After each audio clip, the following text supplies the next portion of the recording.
Good evening. Thank you for coming back to be with us. We're glad to see each one of you and hope that we'll have a time together that we can study a portion of God's Word and very much benefit from it. Talking about a very controversial topic tonight. This topic is about the subject of abortion. Abortion, is it right or is it wrong? Is it acceptable or not? I want you, in your mind, to go away from this lesson tonight and be just as crystal clear as you can be about this subject. I would not have you ignorant, brethren, as Paul said on this topic. We don't need to be confused by worldly concepts or by false ideas on this. We don't need to be confused by ridiculous arguments or arguments that are just cast aside because they just don't happen to be convenient for somebody to admit. It was just 40 years ago, on January 22nd, 1973, which means on Tuesday, I guess it will be, the 40th anniversary of when the United States Supreme Court legalized abortion in the United States. This was called the Roe versus Wade decision. And by a vote of 7-2, the U.S. Supreme Court held that until a child was capable of sustaining life outside the womb, or capable of meaningful life, as their language, and they thought that was probably around 6 or 7 months of development in the womb, that the mother's desire for an abortion should take precedence over the baby's right to life. For the last 2 or 3 months of the development of a child, the court said that the state could protect the unborn, but that it should allow an abortion if the life or the health of the mother was threatened. But when they got through defining the life or health, they included physical, emotional, or psychological health, her age, her marital status, the infant's prospects of a good life or a good future.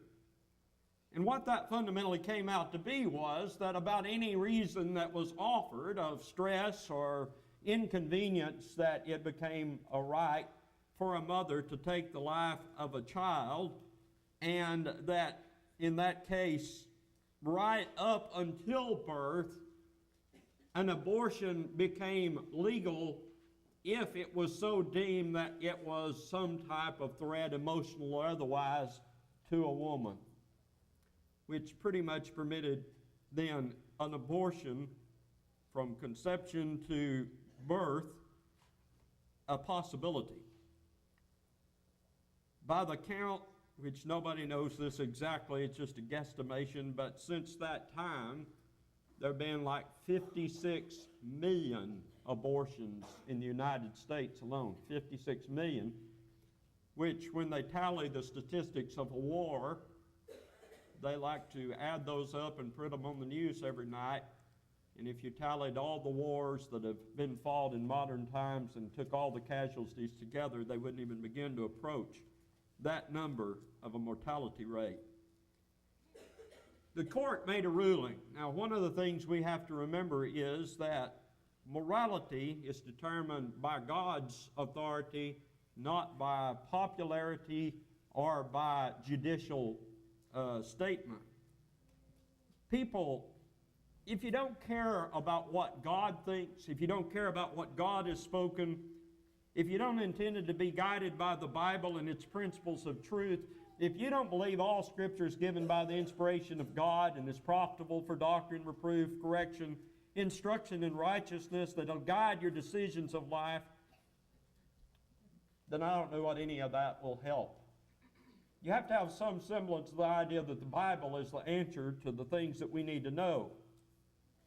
But I do know something, and that is that the Bible teaches us that every culture and every age of man will be accountable for what they've done in regard to moral issues in God's sight.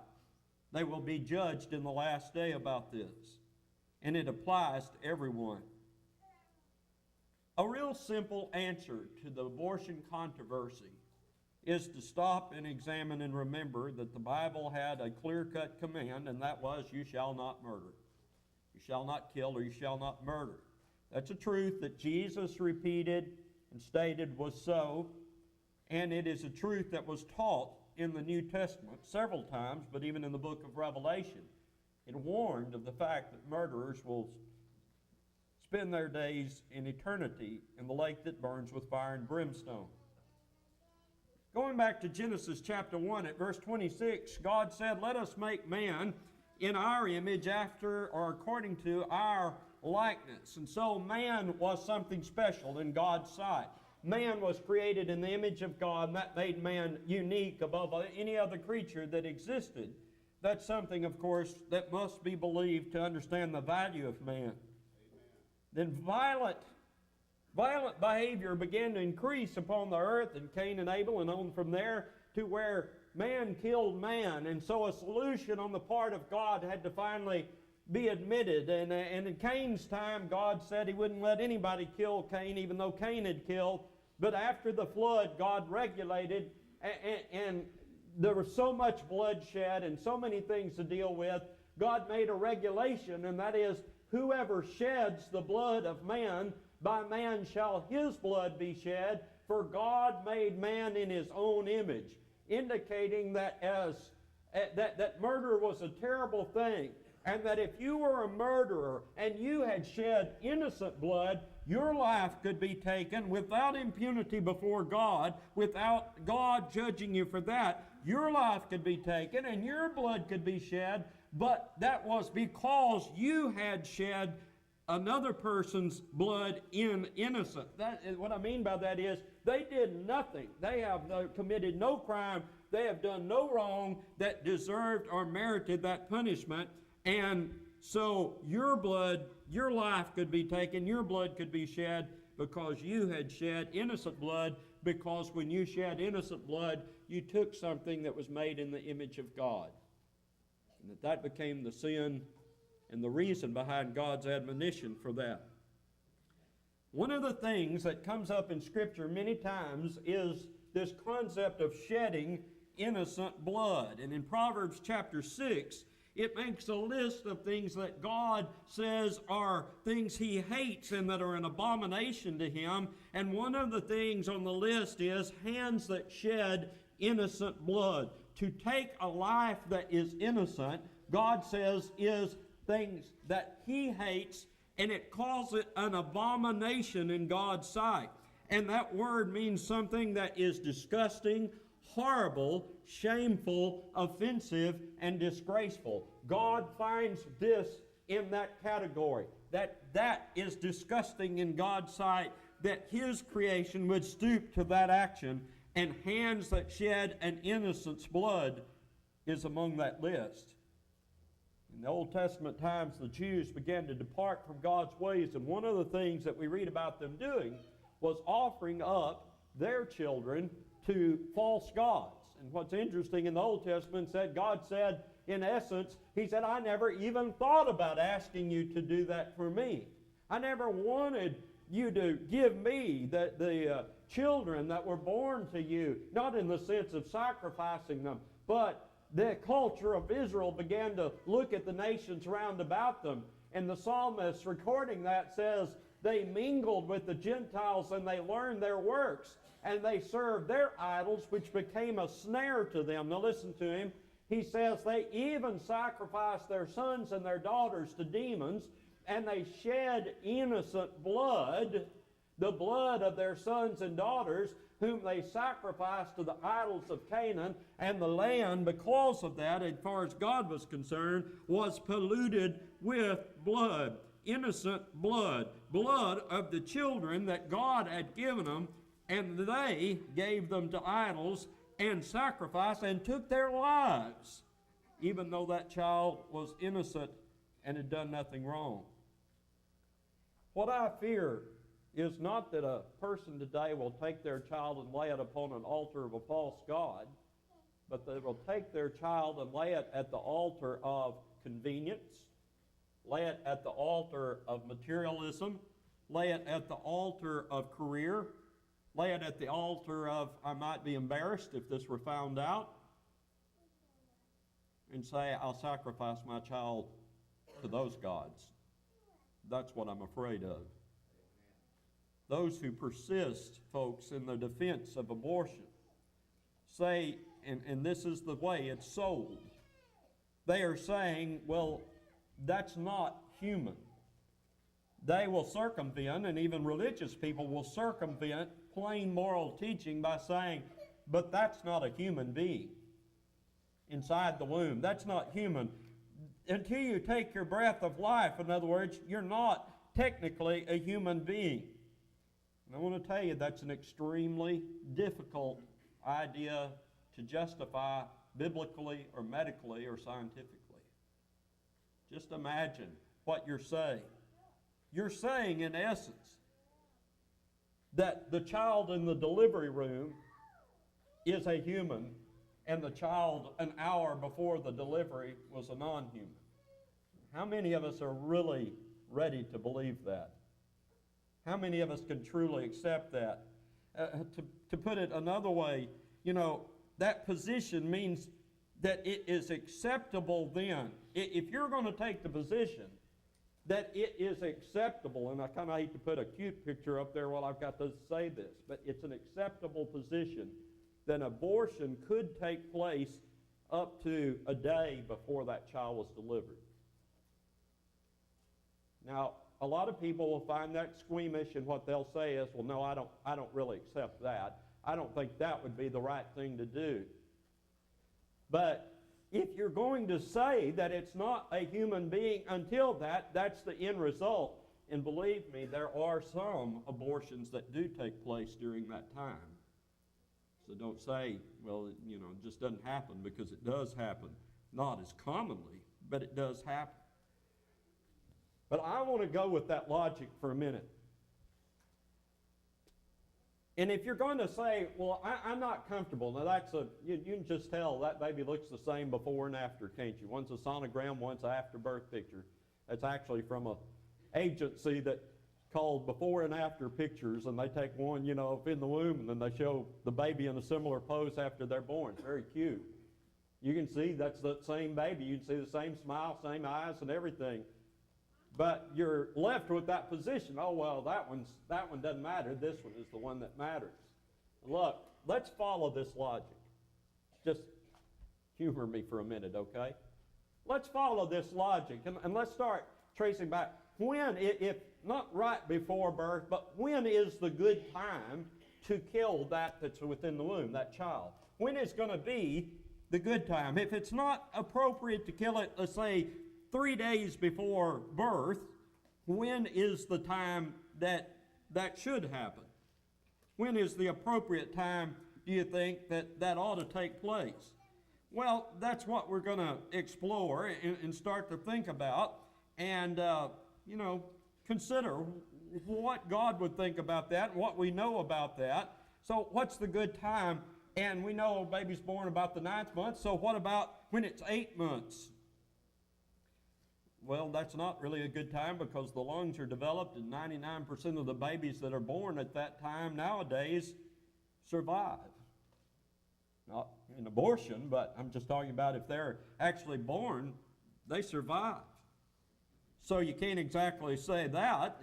You've kind of got a baby there, and I've chosen pictures, and most of the time I'm going to have a picture over here of a drawing, and then a picture of an actual in vitro shot of a child. Does that look different from a born baby to you? It hasn't been born yet, but it looks the same to me. Well, what about at 7 months? Well, do you realize that baby's lungs and digestive tract are almost fully developed at that time? Do you realize that the little girl baby could already starting to bat her eyes in that womb? Do you realize that if you delivered her right now, that there'd be a chance that baby could survive with modern technology? Pretty good chance nowadays.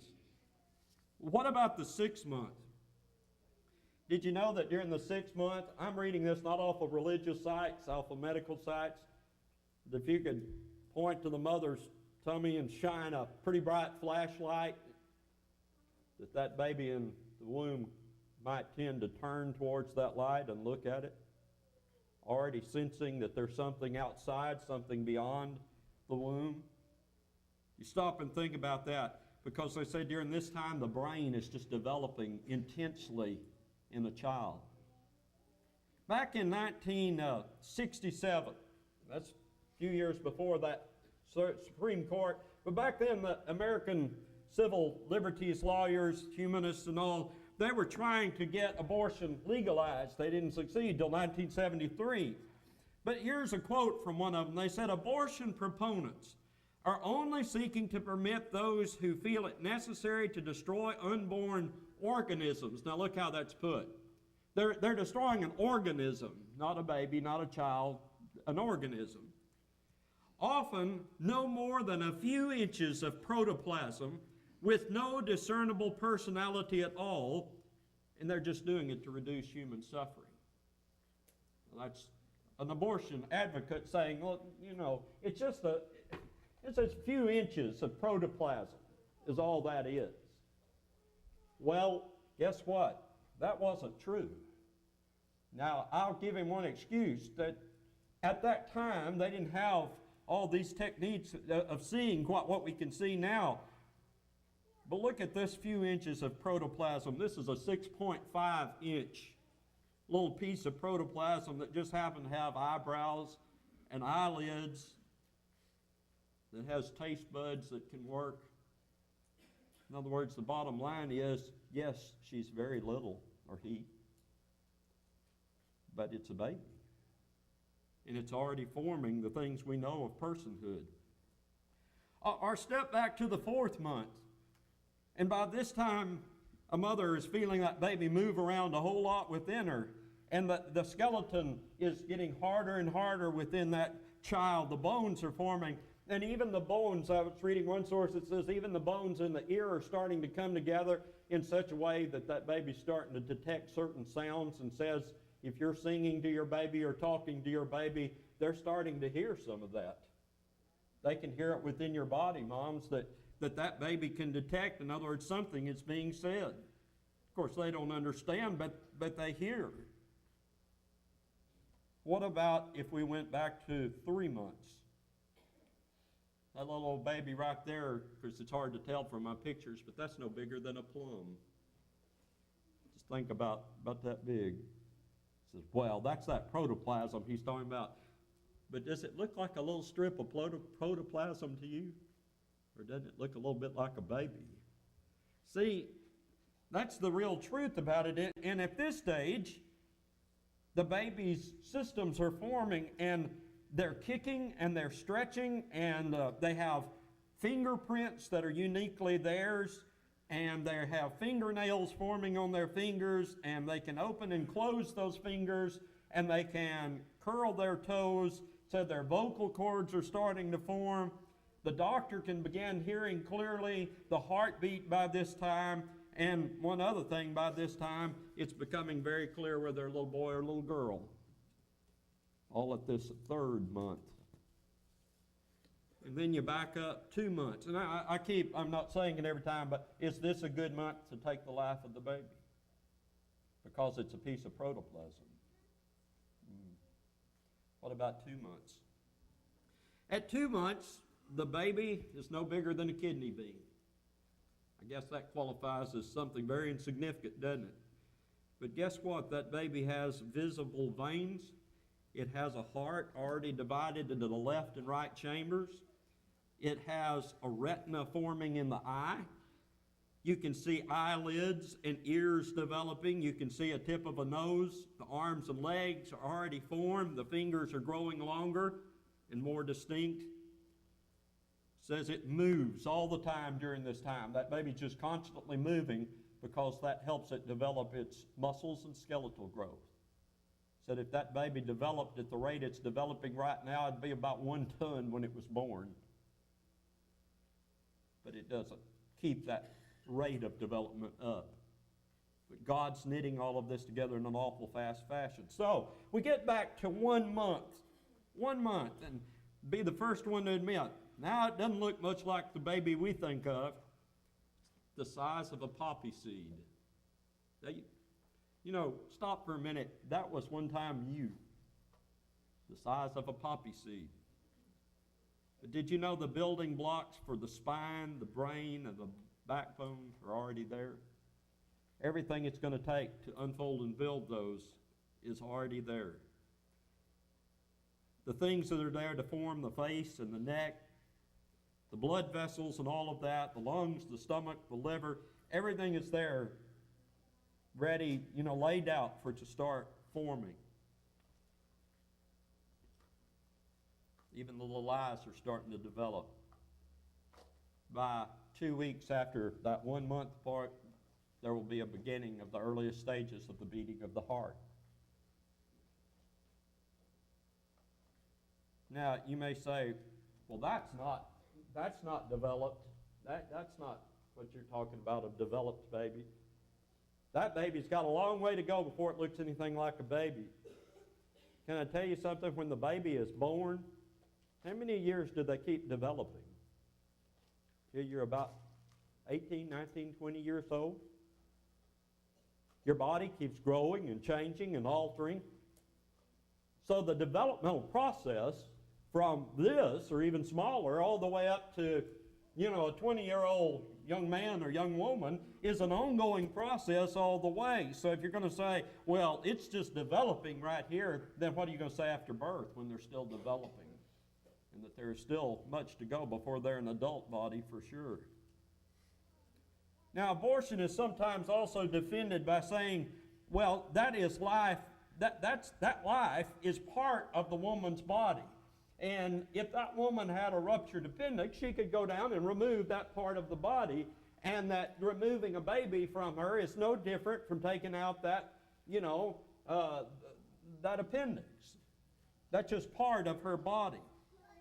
But I want you to understand, and I think our young people also need to be clear about this and understand something. And that is, at the moment of conception, that child possesses 46 chromosomes that make up the structure of their body. And those 46 chromosomes are different from the mother and different from the father. And that is not part of the mother. As it develops, it will have its own blood. As we all know, children don't come along and have the same blood necessarily that their mother has. It will have its own blood type and all the rest. And all of these things are going to be true about that child. So it's not the mother. It's not a little extension of the mother. Praise God for mothers, but that's not what that is. This is something separate from that. And we need to grasp that and understand that. And for us to argue in our day and time that the mother, that's her body, therefore she owns everything within it, and she can do with it what she pleases, is kind of like the argument that advanced slavery years ago, when if somebody wanted to take their slave out and beat him to death or kill him out there, the argument was, well, he's my property and he's not human and I own him. And that's how it was justified. Well, they're not really human, or they're not fully human, so it's acceptable. That was the argument back then, and abortion advances fundamentally the same argument. Well, it's not human yet, therefore, and I own it, therefore I can do what I want to. Now, when we come to a Bible understanding, we've got to grasp that the Bible never makes a difference between what's in the womb and what's a child that's been born already here in life. In Luke chapter 1, verse 36, and also at verse 41, John the Baptist's mother Elizabeth has conceived him. They have a son, and he is called a babe within her, the Greek word brephos. And then a little later on, we read about Jesus, and the same word that is inspired in the Scripture to describe John in the womb is used to describe the child that they laid over there in the manger. So God didn't see any difference in his terminology between what was in the womb and what was born. He didn't make a difference there. Nothing God says in anything, in any Old or New Testament passage, suggests that there is anything different about that other than that you've passed from the birth canal. Now, as you stop and think about some of these things, we also need to understand that there's probably no grander explanation of the idea of being a human being and what God has done in the womb than what we read about in Psalm 139. And so let's go over there and read that text. David says and writes, he said, you formed, of course he's saying this to God, you formed my inward parts. You knitted me together in my mother's womb. I praise you, for I am fearfully and wonderfully made. Wonderful are your works, and my soul knows it very well. My frame was not hidden from you when I was being made in secret, intricately woven in the depths of the earth. That's a way of saying low down where men cannot see. That was just not literally down in the earth, but down where could not be seen. But your eyes saw my as yet unformed substance. So, number one, David speaks of himself, and I'm back there in the womb, David says, and said, God, you were forming me. But the beauty of this passage is how it so emphasizes that all of this is the work of Almighty God within the womb. So much so that it pictures as if God is knitting you together, step by step, strand by strand, spot by spot. He's bringing you together and making you within the womb, and that God is weaving and making all of this and dealing with that unformed substance to make you and create you. Now, I went home this afternoon. Yes, I took a nap. I woke up from my nap. I got up. I got on the computer. I was fixing to look over my slides, and I happened to notice that Natalie, our daughter, had sent me something in the email, and she says, I want you to look at this. She knew what I was going to preach on tonight, and so she said, I want you to see something. And so I went and looked. Well, she kind of put me in a tizzy because I started scrambling at that point because this was so impressive, what she had sent me, that I felt like I've got to tell you something about this and show you something about this. It goes so well with what I'm talking about. So what it was a video, and this man was talking, and I don't know, its name's only going to be a little hard, Thesaurus, Alexander Thesaurus perhaps, and he works at Yale, and he is part of a program where he is trying to help people and doctors and others visualize what takes place within the body, and his specialty has been what takes place within the womb. And he has tracked and developed pictures, both real and drawings and different things, to help us understand from conception till birth what's happening within the womb. What was impressive was what he began to talk about as he told about all of this, and please don't lose sight of everything that I just read you that David said, and then listen to this man talk about what he found. He says, as we kept scanning more and more, looking, starting back there at the two simple cells that all of us start with back in life, this kind of unbelievable machinery that will become the magic of you. And as we kept looking and working on the data, looking at these little pieces of tissue, all of a sudden bearing itself into the side of the uterus and saying, you know, I'm here to stay, all of a sudden having communication with the estrogen and the progesterone saying, I'm here to stay, plant me. In other words, it's like that little piece of tissue is crying out for life, saying, let me get started. And he said it builds this incredible fetus that becomes, within 44 days, something that you can recognize, and by 9 weeks is really just like a little bitty human being. The marvel of this information, how do we actually have this biological mechanism inside our body to actually see this information? He's not saying see it with your eyes. He's saying, how on earth, how does the body know to do this? How is it possible that, you know, this piece of tissue is dropped there and all of a sudden all these things start happening and forms within basically 9 weeks just a little bitty human being that's going to develop from there? So where did it get that? How does it read all of that information? How does it see that information? And so he's expressing the same marvel that David expressed. And then he said, I want to show you something about what he meant. He said, I want to show you something very unique. Now he said, here's the human heart. It's 25 days. You're on your 25th day of pregnancy. That's your human heart. You say, well, that looks like 2 strands. That's what he says. At the beginning, it looks like 2 strands. But like, he says, like this magnificent piece of origami, and if you know what that is, that's where they fold the paper up and it turns out looking like a swan or something. He says, like a fantastic piece of origami, cells start developing. And listen to this now. He says, 1 million cells a second are forming there on your heart. You just got to stop and think. 1 million cells a second are throwing together within your heart. And he says at 4 weeks, that same strand over here, it says it just starts folding. It's folding itself up. There's nobody standing there folding it. It folds itself. It starts folding up. And then just by the 8th week, I believe it is, by the 8th week, he says you got pretty much the heart. And he says to watch as it takes vessels that are sticking up and it folds them over like this.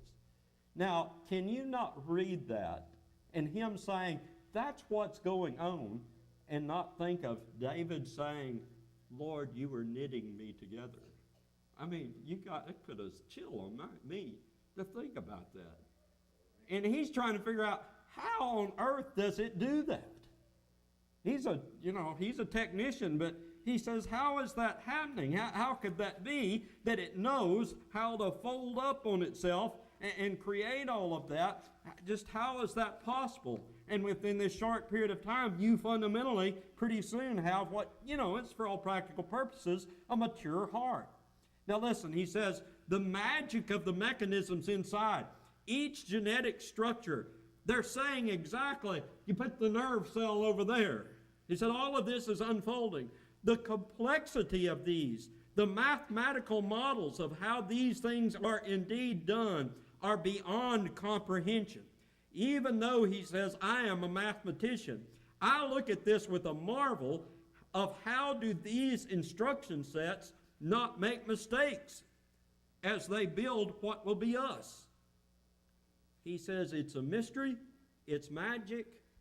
Neither one of those right. At last he says it's divinity, which gives some vague allusion to God in the process.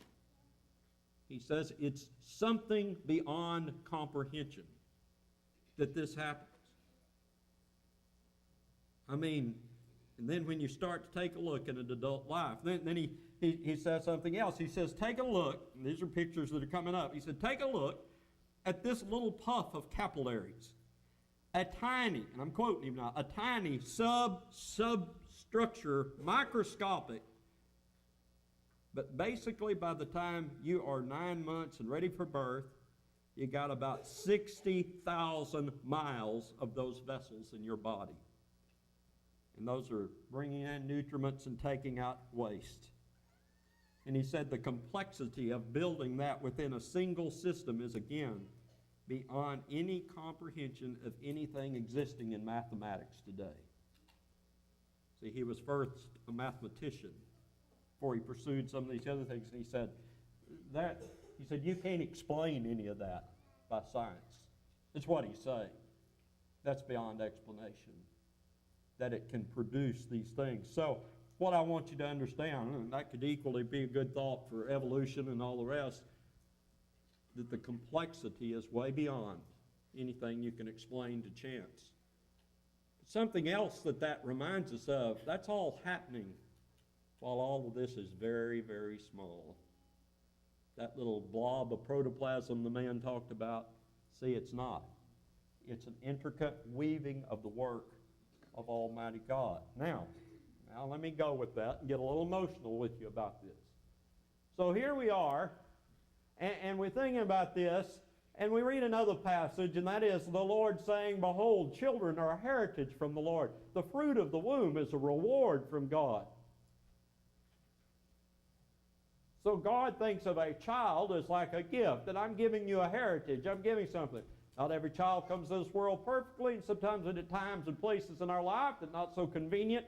But there it is. I've given you this as a reward, as a heritage. I'm going to let you have children. And yet, along comes a mother, and she's sitting in a clinic that's going to counsel with her about aborting that baby and talk to her about that. And she has the decision to go through this process.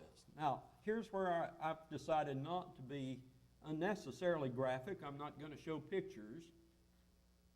But there's virtually no abortion tactic that is not gruesome. It either involves doing something to the womb with saline or drugs or whatever, try to make the womb eject that prematurely. So you got God at work, and you got that baby at work trying to come together as a little baby and something that the mother could love and cherish, that God would say is, I'm giving you that as a gift, and you're trying to figure every way in the world to get rid of it. But there are more cruel things that doctors have talked about, written about, and said, for instance, that there's a procedure where you just go in there with a powerful vacuum, and more powerful than any vacuum cleaner, and you just suck it and tear it to pieces. Doctors have reported what they've seen after that, and there's nothing pleasant about it. I could go on with other procedures, but I don't think I have to convince you at this point that we're disrupting the work of Almighty God, because God said, I'm there designing that person, bringing it together. Romans chapter 1, verse 31, Paul said there were those in his generation that had left God, that had become without natural affection. Back in the first century, a lot of people, you hear about this sometimes over in China too, they don't want, they might not have wanted a girl child. So if a little girl was born to their family, they just took her out in the field and left her. Just get rid of her. I know that's distressing to any of us to stop and think about, but they did that back in time. Well, that's what Paul really meant back then, without natural affection. I think the term rightly applies, although perhaps done in ignorance at times by a mother that's probably been lied to, but told, well, that's just protoplasm. We're just going to rid you like we take out your appendix, and therefore you won't be bothered with it anymore. It's disturbing, really. You know, the Bible had another Old Testament principle that comes to play here. And it really doesn't even deal with any deliberate abortion. It just deals with the case. He said, two men are out here struggling with one another. Somewhere in the fight with one another, they hit and strike a woman who is with child, and she gives birth prematurely. But there's no injury to anybody. She's fine, the child's fine, and all things end up okay. Said, well, if that's the case, he should be fined, and the woman's husband should be able to demand whatever price he wants out of it, and the judge will help decide it. But he said, if that child is injured, if there's any further injury, and I guess it could be to the woman or the child, so, well, then it's a penalty of life for life. Child came out, his ear was damaged, then take his ear off. His arm was damaged, take his arm off. If his life was cost, then take the man's life. Well, that would fundamentally tell you what God would think then of every abortionist. God would say they're worthy of death. Because they're choosing to do this, it was not some accident. They mean for this to happen. Now, a lot of things come up, and I'm not going to spend a long time on this, and I know our time's really gone, but what about sexual assault? Some woman is sexually assaulted. Violence is done to her. I understand that could be very traumatic, but I ask you a question. How would returning the violence to the child solve the problem? I understand the stigma and other feelings, but violence is done to her, which we consider a crime. How will her enacting violence or having a doctor enact violence to that unborn child, how will that help? How will that make anything more moral? I don't see it. I understand the stigma and the trauma, I don't see how it can make anything better in that situation. I actually, and I can't spend time talking about it at length, but I actually know of identically this case where a young teenage girl was attacked, conceived from the attack.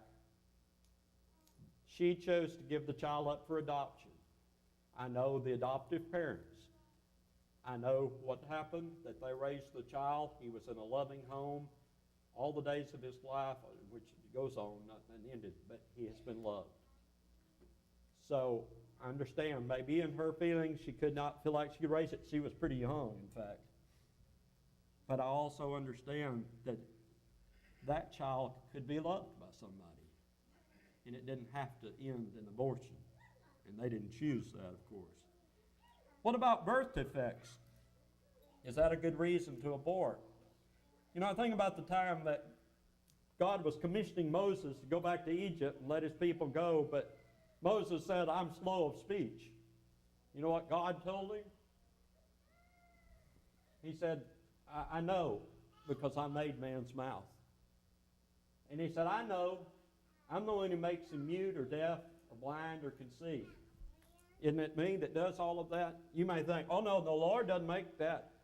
Well, the Lord just said he did. He said, well, I don't believe in that. The Lord would let a little baby be born blind. The Lord would let a little child not be able to hear. The Lord would let a little child, have a crippling defect of some kind. I'm not saying that's pleasant. I'm not saying any of that's happy. I'm saying that the Lord answered Moses, I know about those things. And interestingly enough, the Lord had a solution to that problem. What do you say to the people that have adopted or had little children that are handicapped? What do you say to them when they raised them, loved them, and taken care of them? What do you say to them? That child wasn't worthy of birth? Who are we to judge that, in other words? Who are we to decide that? I know a lady who's never gotten out of bed hardly in her whole life. She spent her whole life, she's older than I am, she spent her entire life pretty much confined to a bed or a wheelchair. She has spinal bifida. She's not doing well anymore, but she has done fairly well for several years, and she was one of the happiest people I ever knew. She's one of the sweetest people I ever knew. Should she have been aborted?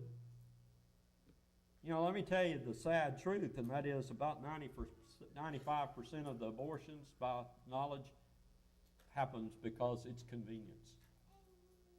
I need to get on with my career. We don't have enough money. This interferes. I was going to get my education. It's an interference.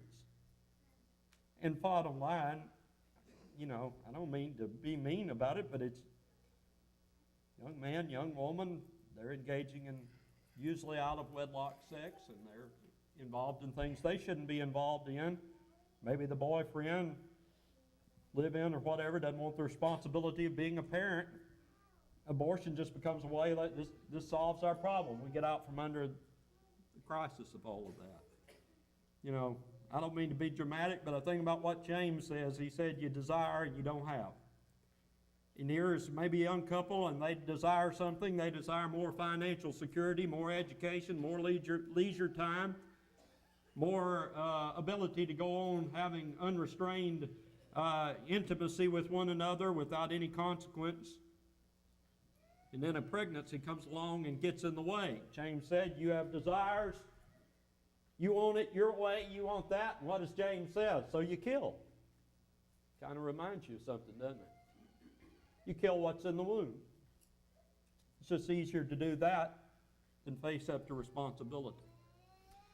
Well, let me go to one other thing, and I'm going to ask your indulgence for one other thought before we wrap up this evening. And that has to do with abortion and remorse. There are quite significant studies show, one of the things, and this is often something that takes place in earlier days in our lives, in people's lives, but we all know something, and that is things that we did earlier in life, sometime we look back and we start thinking about that and say, I wish I hadn't done that. Because we grow in wisdom and we grow in knowledge and we get a little understanding and experience in life, we get to thinking, that wasn't such a great idea. But a lot of that kind of stuff, you can't go back and undo it, you know.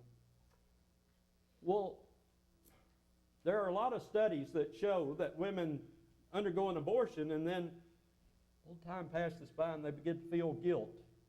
They begin to feel like, oh, I shouldn't have done that. And then years go on and maybe finally they have a child and it worries them the whole time. But I didn't let that other one live. And this becomes a problem for them. Now, let me tell you an interesting story as we draw to a close. That lady is Norma McCorvey. And I told you at the beginning about that decision, Roe versus Wade. Well, she was Roe. Norma McCorvey was the one, and she lived here in Texas, lived in Houston. She wanted an abortion.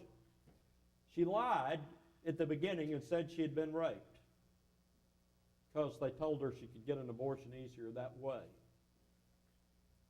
It was later found out that was a lie, so then she petitioned the court, and it went all the way to the Supreme Court, and the Supreme Court finally ruled. But Norma McCorvey got older too, and she began to think about all of this, and she changed her mind.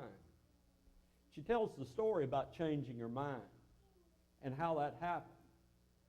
She talked about going in one time because she volunteered at abortion clinics and did various things, and she said she was looking one day at one of these charts, and it shows kind of some of what I've shown you, the development of that little embryo all the way up to birth. So she was looking at that chart, and she said the progression on that chart was so obvious, and the eyes were so sweet. It started hurting my heart just looking at them. And I ran outside, and it finally dawned on me, Norma, I said to myself, they're right. I had worked with pregnant women for years. I'd been through these 3 pregnancies and deliveries myself. I should have known, yet something in that poster made me lose my breath. I kept seeing the picture of that tiny 10-week-old embryo, and I said to myself, that's a baby. It's as if blinders fell off my eyes and I suddenly understood the truth. That's a baby. I felt crushed under the truth of this realization. I had to face up to that awful reality. Abortion wasn't just about, as they told me, as she's saying in the office there, the product of conception. That's what they called it. It was about children being killed in their mother's wombs.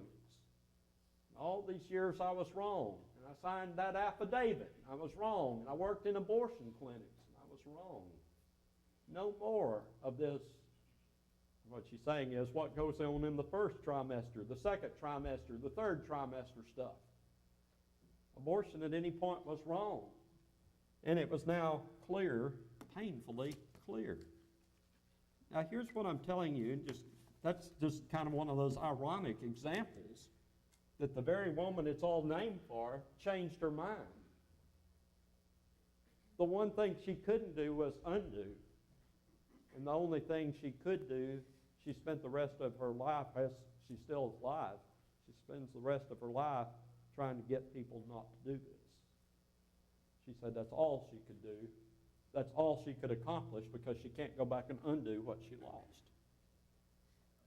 Now, I'm asking, on top of everything else we've studied tonight, what if in our youth we might be tempted to do this? What if we got older and realized that was a mistake? That's something you can't go back and change. And that's just something we need to think about. Now, I've given you some medical information. I've given you biblical information. But I believe all of that coordinates together, and that what's going on within inside the womb is something wondrous and marvelous, and that God says it's His work that He's accomplishing. And we understand that there are some circumstances of life that are difficult. There are sins that sometimes lead to problems. We understand that. But you know what? We don't solve one sin by committing a second sin. We don't solve it by running off and doing something rash. I think about Moses, murdering the man and burying his body in the sand. It came back to haunt him after a while. It came back to be something that got found out, and then he ran. He didn't feel like his life was unsafe anymore. Something he kind of regretted. Something she regretted even though her name or its pseudonym for that time would forever be a part of the history of the abortion debate. All right, I hope I gave you enough to crystallize your own thinking about where we ought to stand in this subject. And I hope you're real clear on it. And I hope you walk away knowing what you want your children and your family to know and understand. While we sing a song to encourage us, if you had need to make a spiritual response to be baptized or to be restored, we'd welcome you at this hour. While we stand, please.